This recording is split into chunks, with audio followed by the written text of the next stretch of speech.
के बाद नहीं, धारा 370 के चलते हुए नहीं, ये कानून बना था महाराजा हरि सिंह ने 1927 में।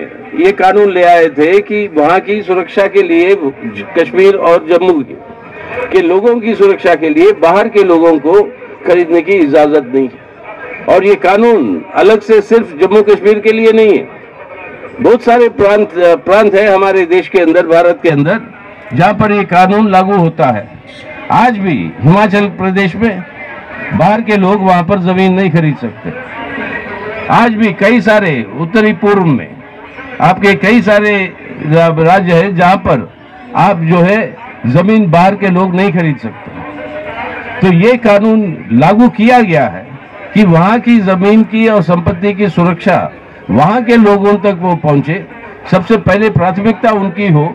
तो इस वजह से ये कानून जो लागू किया गया, आज उसको रद्द करके पूरी की पूरी कोशिश यही है कि बाहर के बड़े बड़े सरमाएदार पूंजीपति और जो टूरिज्म के नाम पर और उसके बढ़ावे के नाम पर उनके मुनाफे बनाने के लिए और बढ़ाने के लिए ये काम किया होगा। और दूसरी बात, खेती की जमीन जो अगर बाहर के लोगों को बेचेंगे आप, तो यही हुआ था। ये कानून जो लाए थे मोदी सरकार ने आपके खेती के बारे में, ये कानून जो वापस लेना पड़ा मोदी साहब को आखिर में, इतनी बड़ी संघर्ष चलने के बाद अपने किसानों की, वो कानून के चलते हुए भी यही साजिश थी कि देश के अंदर खेती का जमीन किसानों से हड़प कर किसानों की जिंदगी बर्बाद करो, आप उनके लिए कोई भविष्य ना छोड़ो। वो जमीन जो आप किसानों के हाथ से निकाल कर वो बड़े बड़े पूंजीपतियों को और बड़े बड़े पूंजीपतियों के घरानों, ना सिर्फ देसी पूंजीपति, विदेशी बड़े बहुराष्ट्रीय कंपनियों को भी वो जो है वो मौका देने का पूरी की पूरी साजिश रही। आप जानते ही हो उनके अंदर सबसे प्राथमिक नाम किसका था किसान आंदोलन के चलते हुए? यही गौतम अदानी का, जिसके बाद चर्चा चल रही है आज। इतना बड़ा कांड जो हुआ है, जिसके चलते हुए अपने लोगों की जिंदगी भर की बचत जो LIC और स्टेट बैंक ऑफ इंडिया में है, उसके ऊपर भी आज जो है खतरा है कि वो बच पाएगा कि नहीं। इस तरीके के बड़े बड़े पूंजीपतियों को जमीन पहुंचाने की ये बड़ी साजिश।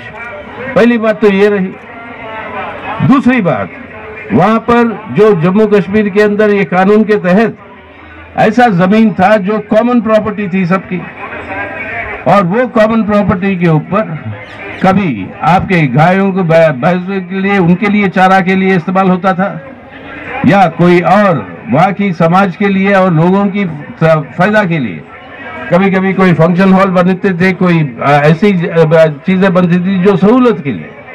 अब ये कॉमन जो लैंड है, इसके ऊपर जो दखल जो हो गई, अगर उस दखल के ऊपर उसको हटाने के नाम पर बुलडोजर की राजनीति आज जो है जम्मू कश्मीर के अंदर भी लागू किया उन्होंने। ये बुलडोजर की राजनीति चल रही है पूरे देश में कई सारी जगह, और सब जानते हैं कि उसका निशाना कौन है, किसके खिलाफ चल रहा है ये बुलडोजर की राजनीति। और वही तरीका अपना रहे हैं जम्मू कश्मीर के अंदर। अगर ऐसी कोई दखल हुई है जमीन पे, कोई अपना घर बना लिया, कोई खेती कर रहा है, वो ऐसे मामलों को आप सुलझाइए वहां के पंचायतों के साथ बैठ के। ये बुलडोजर की राजनीति क्या कर रहे हैं, इसको फौरन बंद करें आप, ये फौरन बंद करें।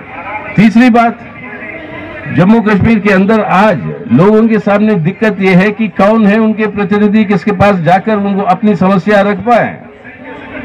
2018 से लेकर आज तक 5 साल हो रहे हैं, 5 साल हो रहे हैं वहां पे चुनाव नहीं किया करवाए। और जब पार्लियामेंट के चुनाव हो रहे थे 2019 में, पार्लियामेंट के चुनाव करवाए, लेकिन वहां की असेंबली की चुनाव नहीं करवाई, क्योंकि तब उनका पूरी की पूरी सोच यही थी कि वो असेंबली को ही रद्द कर देंगे। वही किया उन्होंने सरकार में आने के बाद। अब शायद उस समय नहीं किया, तो अब बाद में कहने लगे कि डिलिमिटेशन करने की जरूरत है। जो कॉन्स्टिट्यूंसी क्षेत्र जो है, इन क्षेत्रों को सही ढंग से इनको बनाने की जरूरत है, जो डिलिमिटेशन करना है वो हो गया काम। बाद में कहा कि वोटरों की सूची ठीक तरीके से बनी नहीं है, उसको सुधारना है, अब वो हो गया काम, सूची का ऐलान भी हो गया। तीसरी बात वो कहते हैं कि शांति जब आएगी और वहां पर चुनाव करवाने का माहौल जब बनेगा, अब वो माहौल के बारे में हमारे देश के माननीय गृह मंत्री जी रोज दिन प्रतिदिन दिन रात को देश में ही नहीं पूरे दुनिया में यही प्रचार कर रहे हैं कि शांति बहाल है आज जम्मू कश्मीर के अंदर। वहां पे कोई मतलब ऐसी घटनाएं नहीं हो रही है, एकदम पीसफुल है जम्मू कश्मीर। अगर शांति है आपके पास, आपका डिलिमिटेशन हो गया, आपका वोटर की सूची छप गई, तो अब क्यों चुनाव नहीं करवा रहे हो आप? चुनाव अगर करवाते हैं, कोई चुने हुए प्रतिनिधि जो है वो लोगों की समस्याओं के बारे में सुन भी सकते हैं और हल भी कर सकते हैं, लेकिन ये नहीं करवा रहे। तो ये तीनों मांगों पर आज मार्क्सवादी कम्युनिस्ट पार्टी की तरफ से हम आपके सामने ये आश्वासन देने आए। पहली बात, ये जो कानून जो लाए हो आप, कानून में बदली जो किया कि बाहर के लोग आकर वहां पर जमीन खरीद सकते हैं, इसको वापस लो। दूसरा, कॉमन जितना भी जमीन है जो वहां की लोगों की है, सरकार के क्षेत्र में है, इस जमीन पर अगर कोई दखल हुआ, उस दखल के बारे में आप पंचायत के साथ चर्चा करते हुए उसको हल करवाओ। ये बुलडोजर की राजनीति को बंद करो, बुलडोजर चलाना बंद करो। तीसरी बात, आज सब हालात जो है आप जो कह रहे थे वो सब हालात आज है चुनाव करवाने के लिए। आपका डिलिमिटेशन हो गया, वोटर सूची छप गई, शांति बहाल है आप ही बोलते हो रोज।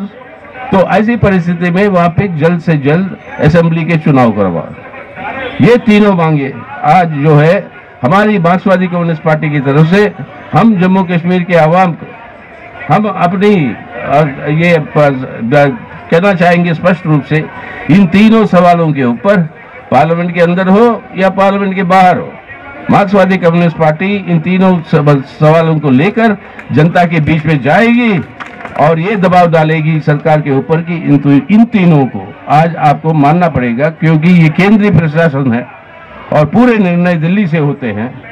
वहां पर जम्मू एंड कश्मीर में ये निर्णय आपको दिल्ली में लेकर ये तीनों बातों को मानना चाहिए। इसके ऊपर हम जितनी जोर रहेगी मार्क्सवादी कम्युनिस्ट पार्टी की, हम उसको लगाएंगे और ये हमारी आश्वासन है जम्मू कश्मीर की आवाम को कि हम साथ खड़े हैं इन तीनों सवालों के ऊपर आप लोगों के साथ।